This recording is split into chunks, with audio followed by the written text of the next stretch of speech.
Wel, mi fydd mwy na 400 o deuluodd maith yng Nghymru dros y flwyddyn nesaf, a hynny'n neud yn siŵr bod plant yn cael cartrefi addas a sefydlog. Nawr yna hithau yn bythefnos maethu, mae'r ffigurau diweddara yn dangos bod yr angen mwyaf ar gyfer rhoi cartre i bobl ifanc yn eu harddegau ac i frodyr a chwiorydd gyda'i gilydd. Yn ymuno ni nawr, mae Judith Rees o Family Fostering Partners a hefyd Mandy Phillips sydd yn maethu plant rhwng 7 a 19 oed. Croeso i'r ddwy ohonoch chi. Nawr, na i ddechrau gyda chi, Judith. Ni'n clywed yr ystadegau yna fan nawr. Odi hwn yn byth newydd neu ydy rhywbeth sy'n wastad wedi bod yna? Mae'n ystadegau, dyn ni'n clywed yn flynyddol yn anffodus oherwydd mae recriwtio rhieni maith yn job eitha anodd. Mae ffeindio'r teuluodd sy'n fodlon wneud hynny yn eitha dasg a dyna paham mae'r ymgyrch hyn yn un flynyddol. O'n i'n gweud fanna wrth eich cyflwyno chi, plant yn eu harddegau a brodyr a chwiorydd gyda'i gilydd. Fanna mae'r angen fwyaf. Fanna mae'r angen fwyaf, ie. Ac ambell waith, mae'r plant sy'n eu harddegau, maen nhw falle llai poblogaidd, mae pobl yn ofni eu anghenion nhw ac yn ofni gwneud y math yna o feithio, ond dyla lle mae'r angen fwyaf dyn ni yng Nghymru ar hyn o bryd. Mandy, i chi yn eitha newydd i hyn, pryd dechreuoch chi feithi de? Dechreuais i ar gwrdd meithu mis Tachwedd. Right. A wedyn biti 3 mis o proses cyn mynd o flaen panel. A gyda ni lot o help gyda'r cwmni, ti'n mor yn gefen, a mae'r cyrsiau, popeth ni'n cael yn lleol iawn.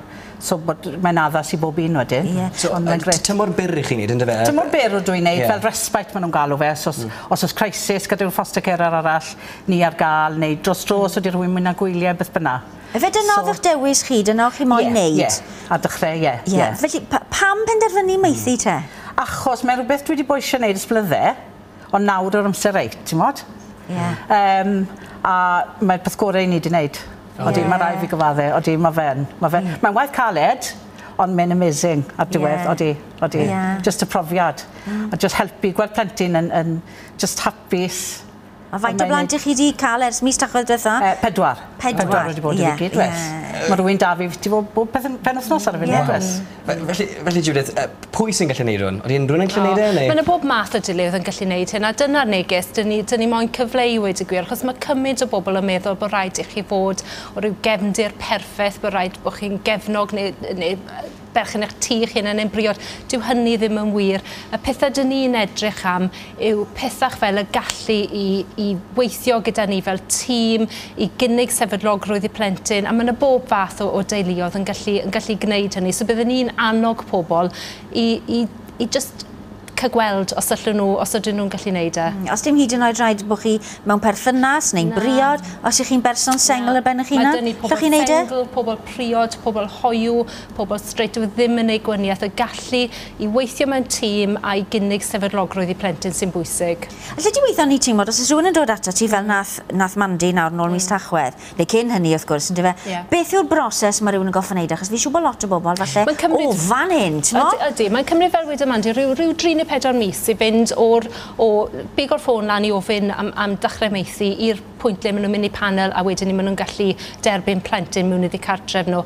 Trwy'r broses yna, mae yna weithwyr cymdeithasol o'n tîm ni, pan i chi'n gweithio ni, yn dod i weld chi yn wythnosol o leia ac yn gofyn llawer o gwestiynau am eich cefndir chi. A pwrpas hynny yw fel bod ni'n gallu ffeindio y sgiliau sydd gyda'r rhiant maith yna a matcho nhw gyda'r anghenion sydd gyda'r blentyn. So mae'n broses trylwy am resymau da, ond fi'n credu bod yn broses, a felly bydde Mandy gallu gweud mwy am hynny, bod nhw'n ffeindio sy'n o fydd iddyn nhw a sy'n i paratoi nhw at beth sy'n mynd i ddigwydd ar y diwedd. Ie, ti'n ffindo hwn yn help, Mandy? Odi.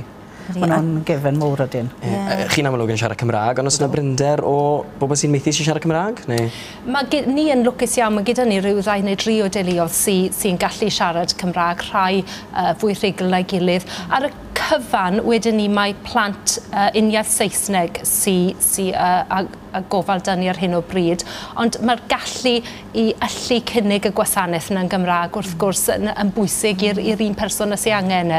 Ond rhywbeth i chi wneud felly bach yn wahanol, i chi wneud rhyw fideo o flaen llaw i rheini sy'n cael ei wneud? Fi'n credu fwy nawr, pan ni'n mynd i lefydd, pan fi'n aros mewn gwesti, i ni'n hoffi gwybod yn gwmws le ni'n mynd i fynd. A os meddylwch chi, pan mae'r plant yn mynd o'i cartrefi o'i teuluodd nhw, nhw, just include nhw ambell waith i le maen nhw'n mynd i symud i, maen nhw'n mynd at i eithried, mae'n broses really ofnus, so i ni'n trial creu fideo profile o'n rhieni maith ni a dangos nhw'r plant cyn maen nhw'n cyrraedd y lleoliad, fel maen nhw'n gallu gweld i stafell wely, gweld le maen nhw'n mynd i fod yn byw, a dwi'n meddwl bod hwnna ond yn deg pan maen nhw mewn argyfwng fe mae llawer o'r plant yn. A dyma'ch ffilm chi, Mandy, dwi'n meddwl? Ie, gweld y creaduriaid i gyd y beth. Digon o'n i wedi wario gyda. A fi'n siŵr bod pethau fel yna hefyd wrth gwrs yn apelio i blant. Ydw fe, chi mas yma awyr agored, chi mas yn y wlad a digon o anifeiliaid. Be wedech chi nawr, chi fel rhywun sydd wedi mynd trwy'r broses yn eich hunan? Be chi'n gael mas yn y fe des? Os rhywun yn edrych arna ni nawr ac yn dweud, wel, sy'n ni ffansio wneud hyn, ond cerwch amdani, fydden ni'n gweud. Cerwch amdani. Achos, wel, mae fe'n anodd credu fel mae wedi newid bywyd ni. Dwi'n gwenu bob dydd nawr. A dwi jyst yn teimlo, ni wedi helpu, dim ond pedwar bach fi wedi helpu, to. Ond jyst gweld y gwen a gwynebau nhw a nhw'n gweud diolch a fi moyn dyn ôl eto chi. Mae'r wyn yn infectious, dwi'n gweld Ac felly, os unrhyw un o gwbl yn teimlo allan nhw helpu mas. Cysylltu, codwch y ffôn. Mae'r manylion wedi bod ar y sgrin. Codwch y ffôn, gyfynnwch y cwestiwn, achos wylta ni bod ni'n cael y trafodaeth yna a falle esbonio pam dyn nhw ddim yn gallu gwneud e ar hyn o bryd yn hytrach na nhw'n penderfynu wrth eu hunain, achos byddwch chi'n synnu cymaint o bobl sy'n gallu cynnig rhywbeth. Wel, gwych, gobeithio gwch chi ymateb. Diolch yn fawr iawn i'r ddwy ohonoch chi. Diolch.